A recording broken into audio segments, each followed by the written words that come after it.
दिल्ली। साल 2012 दिसंबर का महीना 16 तारीख की सर्द रात थी। उस दिन निर्भया अपने दोस्त के साथ बस में सफर कर रही थी और इसी चलती बस में उसके साथ गैंगरेप हुआ था। 13 दिन बाद निर्भया जिंदगी की जंग हार गई। उस दिन निर्भया के साथ जो हुआ वो आज भी रोंगटे खड़े कर देता है। इस घटना के एक दशक बीत जाने के बाद भी इंसानियत आज उसी तरह कटघरे में खड़ी है। इंसानों के बीच रह रहे एक हैवान ने अब पश्चिम बंगाल के सरकारी अस्पताल में ट्रेनी डॉक्टर के साथ दरिंदगी की।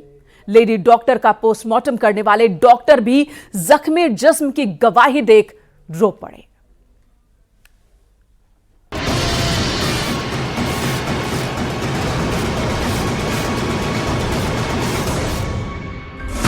मुंह से बहता खून, आंखों में धंसा कांच, होठ, गर्दन, गालों पर जख्म, टूटी हुई गर्दन की हड्डियां, हाथ की उंगलियों से गायब नाखून, पैर की टूटी हुई हड्डियां, प्राइवेट पार्ट से रिश्ता खून।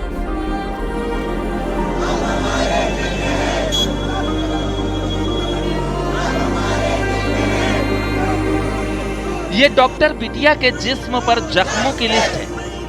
एक एक जख्म की अपनी कहानी, एक एक जख्म के बदले मिले बेपनाह दर्द की कहानी। वो दर्द जिसके आगे वो हार गई। उसके जिस्म पर जख्मों के निशान बता रहे हैं कि ये किसी इंसान का काम नहीं हो सकता, ये जरूर इंसानी शक्ल वाले जानवरों का काम है। आरजी मेडिकल कॉलेज का दरिंदा उस रात इतना मदहोश था कि उसे ये भी अंदाजा नहीं था कि डॉक्टर की सांसें कब तक चली। वो तो बस जिस्म की भूख मिटाता रहा। चीख दबाने के लिए शैतान के हाथ पहले डॉक्टर बिटिया के मुंह पर थे, फिर वही आंखों तक पहुंच गए। चश्मे पर चोट मारकर तोड़ दिया गया। कांच आंखों में जा धंसा। बिटिया को अब दिखाई पड़ना बंद हो चुका था। बस शैतान का शोर ही उस हॉल में गूंज रहा था। वक्त बीत रहा था और डॉक्टर बिटिया की सांसें धीमी होती जा रही थी। फिर मुंह पर रखा हाथ गर्दन तक पहुंचा और शैतान ने जोर से हथेली भींची। चंद सेकंड में उसकी सांसें थम गई, लेकिन शैतान फिर भी नहीं थमा। हैवानियत का खेल चलता रहा। मरीजों की जान बचाने वाली डॉक्टर की जान इतनी क्रूरता से ली गई कि पोस्टमार्टम रिपोर्ट देखकर हर कोई सन्न रह गया। ट्रेनी महिला डॉक्टर की पोस्टमार्टम रिपोर्ट के मुताबिक उसकी दोनों आंखों में कांच के टुकड़े मिले। महिला डॉक्टर की गर्दन टूटी हुई थी। महिला डॉक्टर के निजी अंगों में चोट के निशान थे। उसके सिर को दीवार पर कई बार पटका गया। चेहरे और पूरे शरीर पर चोट के निशान पाए गए। ट्रेनी डॉक्टर के प्राइवेट पार्ट से खून बहा था। उसकी आंखों और मुंह से भी खून निकला था। महिला डॉक्टर के नाखूनों में आरोपी की त्वचा के कुछ अंश मिले। ट्रेनी महिला डॉक्टर के शरीर में शायद ही ऐसा कोई अंग बाकी रह गया हो जिस पर चोट के निशान न मिले हों। पोस्टमार्टम रिपोर्ट में उसके सिर, चेहरा, होठ, गर्दन, पेट, हाथ और पैर पर चोट के निशान पाए गए। पोस्टमार्टम रिपोर्ट से पता चला है कि ट्रेनी महिला डॉक्टर के साथ पहले रेप किया गया और इसके बाद गला घोंटकर और मुंह दबाकर उसकी हत्या कर दी गई। रिपोर्ट के मुताबिक सुबह 3 बजे से 5 बजे के बीच पीड़िता का गला घोंटकर हत्या की गई थी। आरोपी ने एक बार नहीं बल्कि 2 बार उसका गला घोंटा था। दरअसल आरोपी ये नहीं चाहता था कि रत्ती भर भी सांस उसके शरीर में बाकी रह जाए, जिससे कि उसके जिंदा होने की कोई भी गुंजाइश बाकी रहे। इसलिए हत्यारे ने दूसरी बार भी उसका गला काफी देर तक दबाया और पूरी तसल्ली हो जाने पर ही छोड़ा। लेकिन तीसरी बार डॉक्टर बिटिया को सिस्टम ने मारा, जब उसकी मौत को सुसाइड बताकर कोलकाता पुलिस पल्ला झाड़ने लग गई। इधर पुलिस को आरोपी संजय रॉय के मोबाइल फोन में पॉर्न क्लिप्स मिले हैं।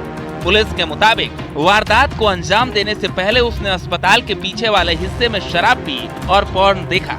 इसके बाद वो अस्पताल के सेमिनार हॉल में गया, जहां ट्रेनी महिला डॉक्टर पहले से ही गहरी नींद में सो रही थी। अस्पताल का कर्मचारी नहीं होने के बाद भी आरोपी संजय रॉय अस्पताल के किसी भी हिस्से में बेरोक टोक आता जाता था, क्योंकि आरोपी संजय रॉय कोलकाता पुलिस कल्याण बोर्ड में सिविल वॉलंटियर है। इसी वजह से अस्पताल के कई विभागों में उसकी आसान पहुंच थी। वो कोलकाता पुलिस लिखी टी शर्ट पहनकर घूमता था। उसकी बाइक पर भी कोलकाता पुलिस का स्टिकर लगा था। अस्पताल में संजय बहुत रौब में रहता था। वो आरजी मेडिकल कॉलेज की पुलिस चौकी में तैनात था। उसका काम अस्पताल आने वाले पुलिस कर्मियों की मदद करना था।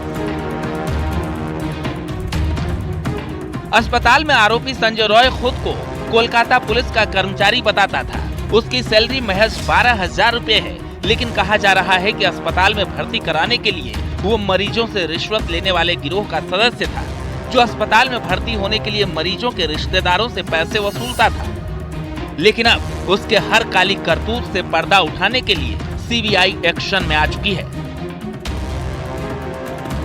Bureau report, news 18।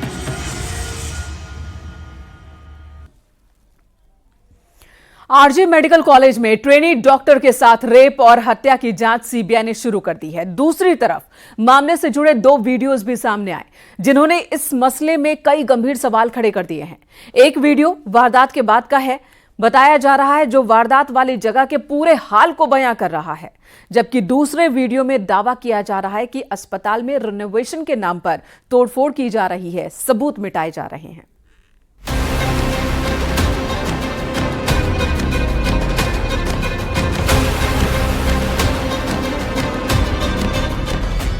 Calcutta high court के आदेश पर एक्शन में सीबीआई।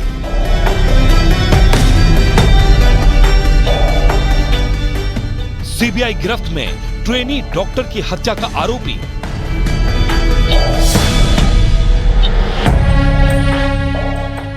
सीबीआई दिलाएगी मृतक डॉक्टर को इंसाफ।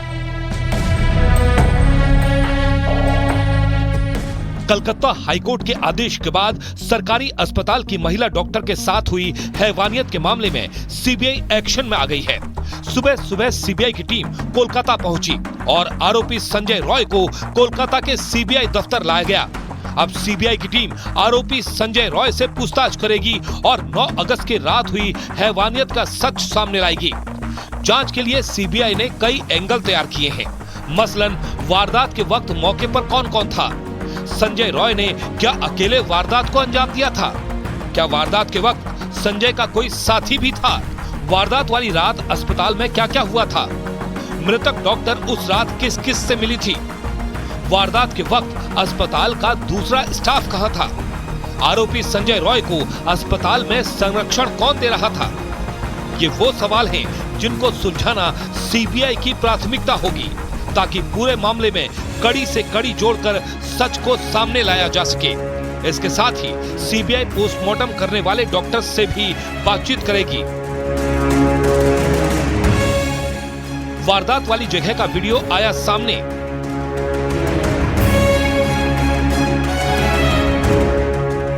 हत्या के बाद का सनसनीखेज वीडियो।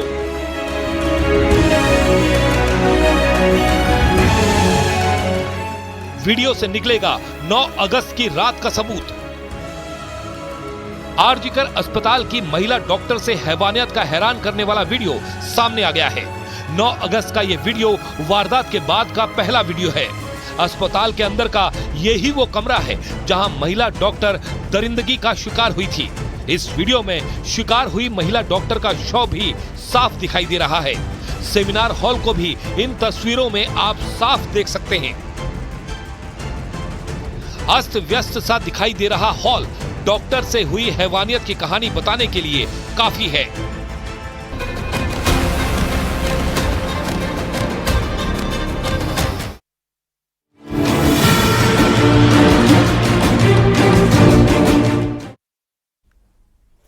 और अब बात होगी कन्नौज के नवाब सिंह यादव की। ताजा अपडेट यह है कि अब पीड़िता की बुआ के पीछे भी पुलिस की कई टीमें लग गई हैं। वहीं दूसरी तरफ नवाब यादव का डीएनए टेस्ट करवाने की भी तैयारी चल रही है, जिससे तस्वीर पूरी तरह से साफ हो सके। ये तो वो पहलू हैं जिन पर खूब चर्चा हो रही है, लेकिन आज हम इस केस से जुड़े कुछ चौंकाने वाले सच आपको बताने वाले हैं। हैवानियत के उस रात की कहानी जब डायल 112 पर एक बच्ची की चीख सुनाई पड़ी थी।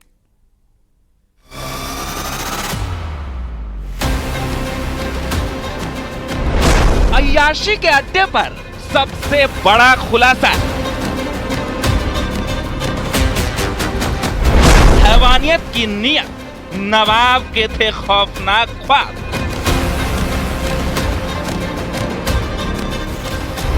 तो नवाब की साजिश में बुआ भी थी शामिल।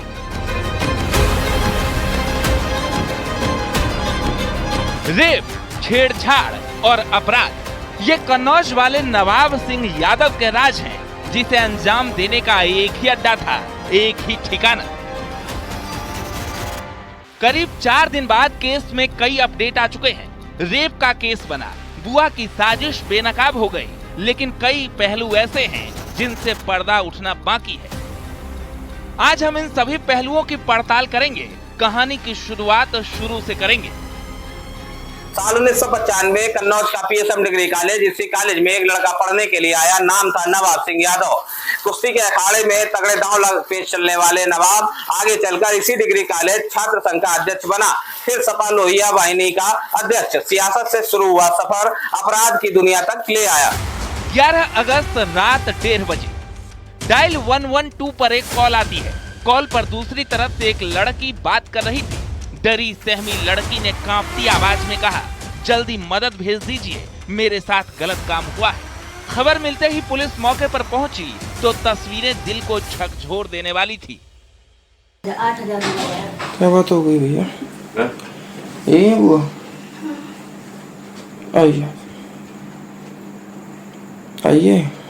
8,000 क्या बात हो गई भैया? ये हुआ? आइए आइए। पुलिस मौके पर पहुंची तो बच्ची के आधे शरीर पर कपड़े नहीं थे, जबकि सपा नेता बेड पर लेटा था, जिसके फौरन बाद नवाब सिंह यादव को गिरफ्तार कर लिया गया। तब तक तो बात सिर्फ छेड़छाड़ की हो रही थी, लेकिन मजिस्ट्रेट के सामने पीड़िता ने जो बयान दिया उससे सब हिल गए। पीड़िता का मेडिकल एग्जामिनेशन आज कंप्लीट कराया गया, साथ ही न्यायालय में उसका बयान कराया गया, जिसमें उसने दुष्कर्म की बात कही है। इसमें विवेचना में अब दुष्कर्म की धाराएं बढ़ाई जाएंगी।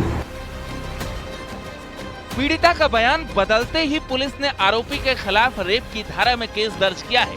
इससे पहले मजिस्ट्रेट के सामने पीड़िता ने अपने साथ रेप की बात कबूली थी, जिसके बाद मेडिकल में रेप की पुष्टि भी हुई। पीड़िता का मेडिकल एग्जामिनेशन आज कंप्लीट कराया गया, साथ ही न्यायालय में उसका बयान कराया गया, जिसमें उसने दुष्कर्म की बात कही है। इसमें विवेचना में अब दुष्कर्म की धाराएं बढ़ाई जाएंगी। रेप केस के बाद पुलिस नवाब यादव का डीएनए टेस्ट कराने की तैयारी कर रही है। पुलिस नवाब सिंह यादव का डीएनए कराने की कोर्ट से इजाजत मांगेगी। डीएनए मैच होने पर कंफर्म हो जाएगा कि लड़की से रेप उसी ने किया है या नहीं। इसमें कल पीड़िता के मेडिकल एग्जामिनेशन कंप्लीट करा लिया गया है और कल न्यायालय के समक्ष पीड़िता का बयान भी कराया गया, जिसमें इसने दुष्कर्म की बात बताई, जिसके आधार पे दुष्कर्म की सुसंगत धाराओं की वृद्धि की गई है। इसके अलावा इसमें जो अभियुक्त है उसकी भी डीएनए सैंपलिंग की कार्रवाई पूर्ण करी जाएगी। दरअसल रेप केस में डीएनए टेस्टिंग एक बेहद सटीक नतीजों वाली जांच है, जिसमें पीड़िता और आरोपी के डीएनए सैंपल लिए जाते हैं। आमतौर पर डीएनए टेस्ट की जांच खून, थूक, लार, दांत, बाल, हड्डियों, नाखून और पेशाब से कर सकते हैं।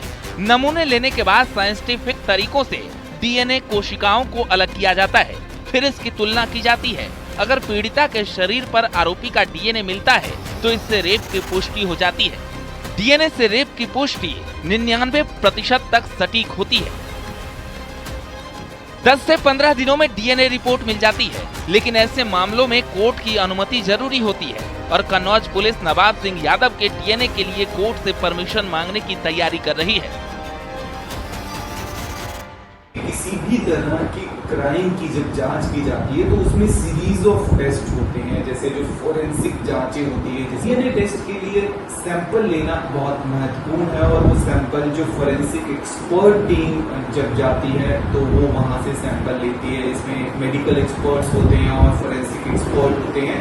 और सैंपलिंग की बात करें तो बॉडी फ्लूइड सैंपल्स उसके अंदर लिए जाते हैं, जिसके अंदर सीमेन एग्जामिनेशन हो गया, यूरिन भी हो सकता है, सलाइवा हो सकता है। इसके अलावा आपके हेयर और नील के सैंपल्स भी लिए जाते हैं और इन सैंपल इधर उत्तरांचल यूनिवर्सिटी में नए सत्र में एडमिशन लेने वाले छात्रों के लिए भव्य कार्यक्रम का आयोजन किया गया। दीक्षारंभ 2024 नाम से आयोजित कार्यक्रम में हजारों छात्र शामिल थे। 17 देशों के साथ भारत के लगभग सभी राज्यों के 7,000 से ज्यादा छात्रों ने इस साल एडमिशन लिया है। छात्रों का स्वागत कैंपस में ढोल नगाड़ों के साथ किया गया। इस दौरान छात्रों ने डांस, सिंगिंग और नुक्कड़ नाटकों का प्रदर्शन भी किया। इस बार हमारे यहाँ मेडिकल कॉलेज भी खुलेगा। फॉरेन के बहुत बच्चे, फॉरेन के करीबन 17 कंट्री के बच्चे हमारे उत्तरांचल विश्वविद्यालय में इस साल एडमिशन लिए हैं। तो ये खुशी की बात है कि उत्तरांचल विश्वविद्यालय मतलब काफी तेजी से ग्रो कर रहा है और मैं सभी बच्चों को उत्तरांचल विश्वविद्यालय में आने की शुभकामनाएं देता हूँ। यहां रुकेंगे एक ब्रेक के लिए। खबरें ब्रेक के बाद भी जारी हैं। आप देख रहे हैं न्यूज़ 18 उत्तर प्रदेश उत्तराखंड।